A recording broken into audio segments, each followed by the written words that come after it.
Hello and welcome back to Rolling Adventures. We've got a special guest today. We've got our main man Ray. I worked indoors with Ray for what? Probably over 8 years, something like that. I think it was about 4 or 5, mate, yeah. Yeah, About 4 or 5, mate, yeah. long time, known Ray a while. And he was the first proper guest I wanted to get in because his story is incredible.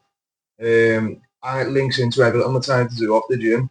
So Ray will tell you more about it, but from what I understand, you've had a bit of a troubled past and you've turned your life completely around. And now you spend your life helping people, is that right? That's correct, in one capacity or another, mate. Where would you like me to start, brother? From the start, where did everything start going wrong, and then how did you bring it back to where you are now? Yeah. So for me, obviously from working in a professional capacity and work I've done on myself over the years and stuff like that, I've come to realise that a lot of my sort of actions in later life were down to what they call ACEs, which is adverse childhood experiences. In a nutshell, trauma. Yeah. So obviously I'm 46, nearly 47. Life is a little bit different back then, do you know what I mean? There's a lot more sort of like stringent processes and procedures and all that to protect young people, but back then. Back then it was fuck all, wasn't it? No. So when I was a toddler, I ended up going to the care system. I was knocked about as a kid and stuff like that, do you know what I mean? And off the back of that,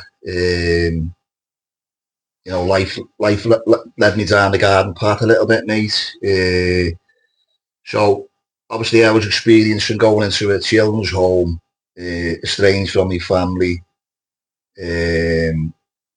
I had all those abandonment issues. I had all that, like, trying to process my feelings and emotions, which is an to process my feelings and emotions. There was no. So when you can't process it, it comes out in violent fits and all the rest of the time. Well, as I say, I didn't have no sort of role models to sort of like put me back into check and stuff like that. And obviously I didn't know how to process my feelings and emotions.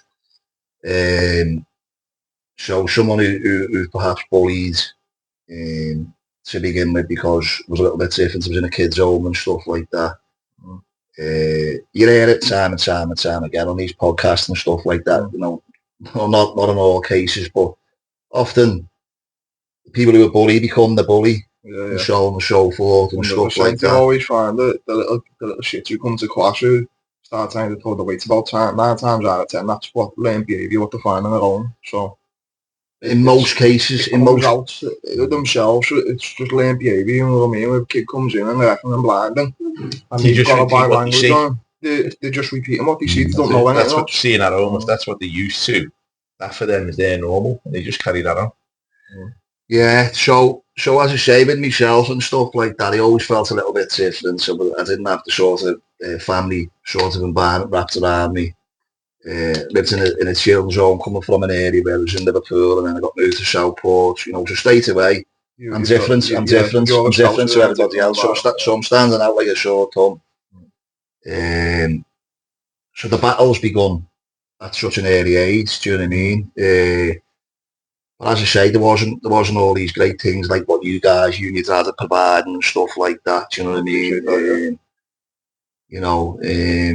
To be fair, though, I think what really helped me in the early days when I was in there, I always wanted to go to like karate or whatever, because obviously back then, 80s, 90s and stuff like that, everyone was into like Bruce Lee, Jean-Claude Van Damme. All that type of stuff, do you know what I mean? And I wanted to go to karate, but they wouldn't allow me to go to karate in this kid's home, so they sent me to judo that I got forced to go to for about 5 years. But to be fair, yeah. And the guy who took the class, he's one of the most respected people in that sort of field. Jim Meelan, his name was. So anyone ever does the research, have a look at Jim Meelan. I think it used to be called the Yamoto Institute of Judo, and I say I hated going, but now in hindsight as an adult, I'm sort of grateful for that, because it probably got me the chance to sort of release a little bit of pent-up aggression and anger. Not in a way that I'd like to, but it was the best of the bad situations, you know what I mean? But yeah, so while I was in that kid's home and stuff, mate, as I say, you hear it all on the news and stuff, don't you know what I mean? There's lots of stuff that shouldn't have been going on. Bits and pieces. Fortunately, I wasn't privy to that, you know what I mean? But that stuff did go on. And then I'd say when I was about 12, I was fortunate to go and live with my grandparents as a senior with your nan outside, which was lovely because my nan's like my mum to me. Went to live with my grandparents. Again, I didn't know how to process my feelings and emotions. So when I was in high school, it was 90 to 95. So if any of the viewers... I was born in 93, so yeah. Still a young pup. So any of the viewers that are watching, you know, you'll remember the 90s, the early 90s. This is when the rave scene and stuff like that was really coming into fruition and stuff. And, you know, I'm a teenager, I'm experimental. Go partying every week. Again, what I now know, I was self-medicating, do you know what I mean, to change the way I felt because I couldn't process all the trauma I'd experienced as a youngster. Suppressing all your issues with drugs and alcohol. It's Taylor's all the time in this city, also wanting to fit in, be a part of. I wouldn't say that anyone had to bend me arm behind me back, like, do you know what I mean? But it was... But sometimes when you grew up lonely and you finally latch onto a group of mates and the only thing they're doing is partying, and you want to feel part of that system, then the only thing you can do to fit in is party with them. So, like, you get kids in there. You want to do what you need social circle doing. Yeah.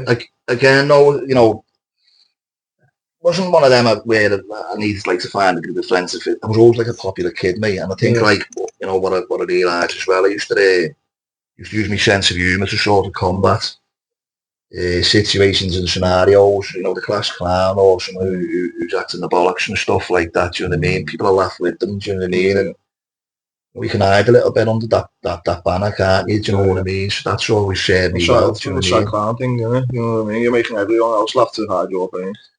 Definitely true, no true words shared, but as I say, you know, it's sort of what you call it. I fitted in by playing up to that part as well, do you know what I mean? But I probably sort of put my own, probably put a lot of my own sort of goals and aspirations by being like that in school where I could have like, I'm quite a very bright kid, you know what I mean? But never sort of applied myself, if you like, do you know what I mean? Yeah, but so when I went to high school and all that, you know, while I was in high school and stuff like that, as I say, the rave scene was popular back then, back in the early 90s and stuff like that. I went to school with Jamie Carragher as well. Jamie Carragher, yeah, he was in the year above me. We had Alan Rodgers, who was in our school as well. Alan Rodgers, Nottingham Forest were in the Premier League. This is how old I am. So Nottingham Forest were in the Premier League, like when I was in school. Alan Rodgers, he went to play for the Nottingham Forest. Obviously, Carragher. When I first started in the school, do you know what I mean? He was a come late in the day, do you know what I mean? He wasn't there long before he's gone. You know, he's gone off to like football academy and stuff like that, do you know what I mean? But obviously used to see him around the local area and stuff like that, do you know what I mean? But people like Jamie and people like Alan, do you know what I mean? It was dedication, so they've been dedicated to something. And there's probably people in school who were better football players than them, but they weren't dedicated like these lads were. So I'm trying to say to the viewers and stuff like that who might be listening is like sometimes you might not have all the skills, qualities and attributes to be the best, but dedication will get you where you need to go to. That's a fact. Do you know what I mean? Commitment to yourself, isn't it? Commitment to yourself. And hard work beats talent when talent doesn't work hard. It certainly does, yeah. So getting yourself into your interest and then committing to it and having the discipline to carry on. That's what gets you through.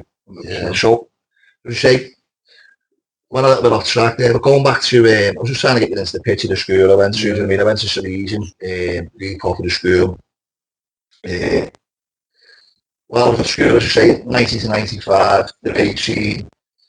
The reason I mentioned all this was at the time, you know, it was strange sort of the road went out, as I say, because of the rave scene. The age he was experimenting with, like, substances and stuff like that, you know, these trips, cannabis, like a lot of kids do and stuff like that. I'm just trying to get them to trying to like put a little bit of a message that, like, you know, you don't have to sit there and do some of the things that I don't, you know what I mean? And but you know, but these recreational drugs that I was taking to begin with in the early teens when I was going out and I was going out clubbing and going to raves and so on and so forth. In later years, they were no longer recreational. Do you know what I mean? It became addiction. You know, where I couldn't sort of couldn't function without it. Well, I could stop, but I couldn't stay stopped, mate. That was my thing. I could stop, but I couldn't stay stopped. You know what I mean? You know, it didn't matter what sort of calamities, like life threw at me. Do you know what I mean? You know, the likes of yourself and your dad. If someone told you this is what's going to happen if you carry on taking these things, or you carry on doing that, you two would probably have the common sense to go, swerve that, do you know what I mean? And I won't do that again, do you know what I mean? Whereas me, I just didn't have that like filter where I could like process. It's not the way forward, do you know what I mean? But yeah, so as I say, I was just giving a little introduction into how the sort of the addiction side of things come into play, do you know what I mean? So off the back of that, as I say, just trundle along in school, no aspirations, no goals. I mean, you know, I come from like, you know, where I'm from, it's like the Bronx. I'm originally from Liverpool, do you know what I mean?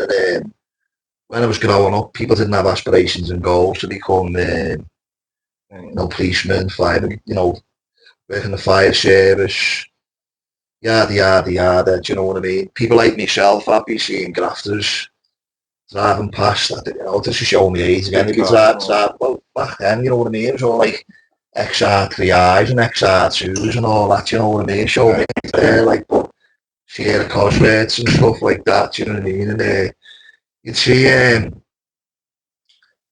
you'd see them all like grafting, making a few quid, you'd have like Dolly Birds in the back of the car and all that, you know what I mean? So young impressionable lads like myself, I'd see these driving past and think, So I want a little bit of that, you know what I mean? So, you know, I even remember in school, do you know what I mean? This is before like mobile phones were in play and all that. Obviously, watched New Jack City a couple of times, and I used to have this page, yeah. Do you know what I mean? So I've like stuck to my belt nose to look the part and all that. And the world's changed a little bit since then, do you know what I mean? But allegedly was doing a bit of graft, do you know what I mean, in school and stuff like that, do you know what I mean? So how old was you when you allegedly started your schoolyard graft? 14, 15, but it's ways and means to support your own sort of like nights out, so on and so forth, isn't it? Do you know what I mean? That's usually how it starts for most of them. They're the first in their group to start doing it themselves, so then they start picking up bits for their own mates because they've got the connection, and then before you know it, they're not just supplying their mates, they're supplying a couple of other kids in school, and before you know it, you're 14, 15, and you've got a graph phone that's ringing 24/7, you're earning more dough than the teachers who are putting it in. Yeah. And it's a hard way to get out of, because once you're in that mode and you're earning a few quid, you're looking at a teacher who's hardly arsed, who's earning fucking nothing compared to what he should be. So I think, what the fuck are you going to teach me about life? You know what I mean? I don't need to earn fucking Pythagoras' theorem. I'm earning $2 a week cash. You know what I mean? Fuck off. The school system now is just not set up to put people into a positive path of life. You know what I mean? When these kids are, and then the lads who are there with their head down studying, they're looking across the desk at the little arsehole in the class who's fucking walking around in all brand new gear because they're out grafting after school. It's sending people down the wrong path from a young age, you know what I mean? Yeah, as I say, the world was a little bit of a different place then and stuff like that. There was no mobile phones and stuff like that. There was no Ronnie Bates, you know what I mean? But it was just like, just teenage adult stuff, do you know what I mean? Ways and means to sort of make your own smoke or make your own, like, whatever your thing was, do you know what I mean? You know, nights out and stuff. And I used to have this little jag page, you know, that's what it means. Trying to get my page number out to the lads. I'm only 14, you know, I'm like quite a big kid for my age. People were like, I was a page, I'll just knock it out, you know, if you know what I mean. Which is like, back then, that's what it was, do you know what I mean? Everywhere's got a little bit. With all this social media and phones and stuff like that, this stuff doesn't happen enough now. We were talking about it just before we come in, really, do you know what I mean? Connection for me is the biggest thing and stuff like that, do you know what I mean? As well about people who have had a fucking certain life and have changed it around, like the kids who are looking up to it now, who are starting to see themselves on that path. Yeah. Looking, think, how the fuck do I get off it? You know what I mean? These conversations open the little branches off. You decide to say there isn't another way this way, there isn't another way that way. It's not constantly down that way. So say kids need to see they've got different options and different ways of doing things. You don't always have to follow the aids, follow the fucking idiots, follow the dickheads, and then have somebody that's trying to kick your door in or the fucking police down the back of your neck. You don't need that life. That's why I think it's great, you know, like you two guys, you know, doing like podcasts like you're doing today and stuff like that, because, you know, the ego will get you killed and stuff like that, you know what I mean? And, you know, in more ways than one. It could be you're going through some personal stuff, you don't really want to talk about it because you feel embarrassed, you feel ashamed. I mean, I didn't know he was my best mate and he was no longer here, do you know what I mean? But my best mate took his own life a couple of years ago and stuff like that because, you know, only he knows the reasons why, but maybe we'd have opened up and like shared where he was at the time a little bit more closer, you know what I mean? Hopefully, you know, we might have been able to shave him, but unfortunately, that's not the case. But hopefully we can, you know, by doing podcasts and stuff like this, and we can reach out to people who are struggling. So if people are struggling, it's like it's One of my about, mates done the same about 2.5, 3 months ago up in Scotland. He's only a young lad, only late 30s, 16-year-old son. He just took himself out. yeah, it's sad. It happens only what the other week as well. There you go. People all over the place, you don't know what people are going through, so that's one of the reasons I take it out so seriously, because one of my best mates when we were kids, since 18, 19, is alcohol doing himself in, and like, the stuff we went through with him, and how he dealt with it, and to where he is now, it's unbelievable, but at the time, like, trying to help him through that, as a young kid, didn't know what to do, but just wanted to be there for him, start learning a bit, and then you see other people going through things, and that's one of the reasons I just take it back, and that's one of the reasons I take therapy for everyone in the gym. And like I said before, we put that little safe on the counter, and anyone who wants to to pay for sessions, like it's a community now, everyone comes in, and they're going all into the safe just to help each other out in the gym, you know what I mean? Even if they don't need the help themselves, then they know the next person in the team, they're on the mat, you know what I mean? I've never said this person and name this person's having this session, so